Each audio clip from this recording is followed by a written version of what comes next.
Welcome to the second video looking at June 2018 paper 2. We're going from questions 5 to 7. If you get everything right up to 7, that should be a grade 5 for you.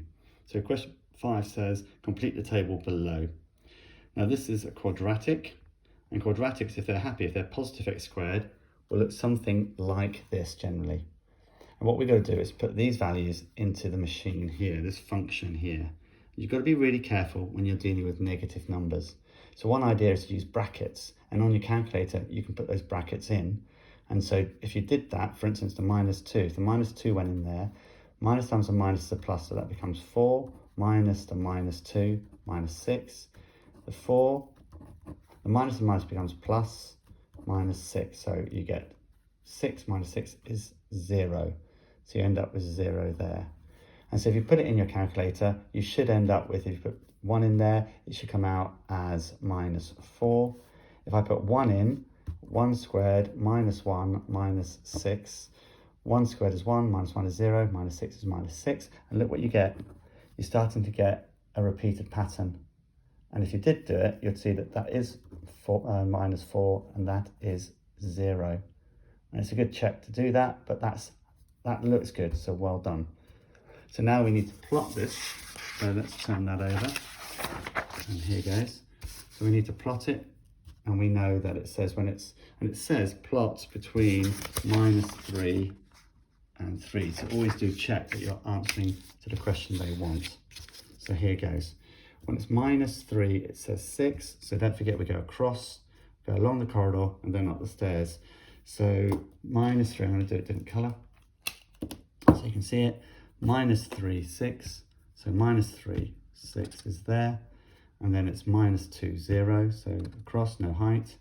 And then it's -1, -4. And you should start to see 0 minus 6, 1 minus 6, that it's a curve. And these should all be in line. And now the trick here is how to draw this properly. You've got two parts to it all. So the best idea is to rotate the sheet around and pivot around your wrist. And I've demonstrated this in the past. But you do something like that. It doesn't have to be perfect, but good enough. That's good enough. So turn it around again. And obviously you've got a pencil here. You practice a bit more, but that should be enough. And they will allow for tolerances if you don't get it perfect. Then it says, use your graph to estimate the solutions to the equation x squared minus x minus 6 equals -2. Okay, that's really interesting. This basically means, what's the value of the input, so where the output is -2? Now, if I look for the output, I can see, let's try a different colour as well. I like all these colours.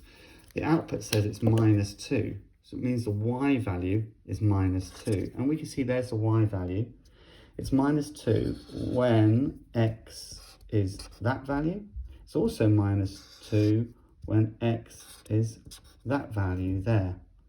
So it seems to me when it's 2.5, or, and this is more tricky, well, it looks like -1.6, 1.55. So I'm going to say -1.55. And a good thing to check on that one is if you look on your if you look on the mark scheme, if you do get the mark scheme, you can see, and I've got it here, it tells you that the actual values are 2.6 and -1.6, but it gives you a tolerance. So it allows it to be between 2.5 and 2.7, and -1.5 and -1.7.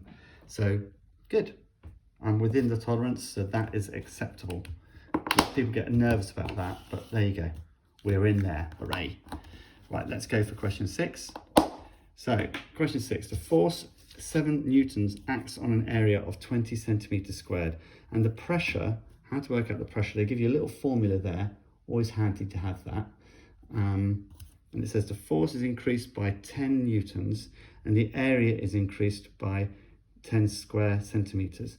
So I just want to sort of see what's happening here. So here, I've got a platform here with some pressure applied to it. And it says there's 70 newtons applied to an area of 20 centimeters squared. So that's what it's saying there. And it says if I increase the pressure, So if I increase the pressure by 10 newtons, 80 newtons, but I also then increase the area by 10 centimeters, it's 30 centimeters squared. It then says, Helen says the pressure increases by less than 20%. Is she correct?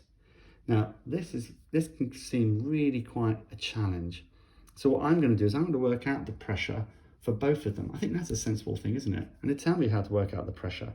So here, this pressure is force over area. So force over area. And that, if I work it out, is about 3.5 newtons per centimetre squared. Okay, I'm just going to check my calculator because it's a calculator paper. It's a fool who doesn't use their calculator just to check it. Yeah, 3.5. And now I'm going to check this one. So this one is 80 over 30. That's easy to sort of work out in your head. 80 divided by 30.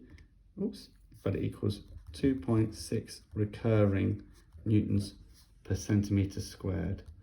And that's kind of important to understand that. So now I've got the pressure for both of these. Go back to what Helen says. It decreases by less than 20%. So what I need to do is find the difference and divide by the original, and that will tell me how much it's decreased. So the difference is 3.5 drops down to 2.6 recurring all over the original, and then times that by 100, and that should tell me how much it's decreased by. So here goes, 3.5 minus the 2.6 recurring, notice I do loads of those, equals, divided by 3.5 equals, and times by 100 equals. So it's actually decreased by 23.8%. So therefore, you can see that actually, is she right or is she wrong? Well, she says it decreases by less than 20%, but I can see it decreases by more than 20%. So therefore she is wrong, and you have to say no, and this is why you do it. Okay, right, let's get to question 7. Question 7 says, enlarge shape A by scale factor of 1/3, and the center is 0, 1. So 0, 1, that's nicely, and it says it's by 1/3. So what you need to do here is to get a ruler and not one of these. This is a really bad technique, but you get a ruler and put a line all the way across. Well, this is one way of doing it. I'll show you another way, but this is one way of doing it. You then measure that distance and do it by 1/3. But actually, what I'm going to say is, look, if this point is 3 across, 1/3 means it's 1 across, yeah? So it's 3 across there, and it's 3 up. So it's going to be, instead of 3 up, 1/3 means 1 up. So that point goes to there. And once I've got 1 point, guess what? All the sides are 1/3 what they would be normally. This is 6, so I'm going to go up 2. This is 3, so I'm going to go across 1, 3, down 1, and boom. Look at that. And that gives you your grades.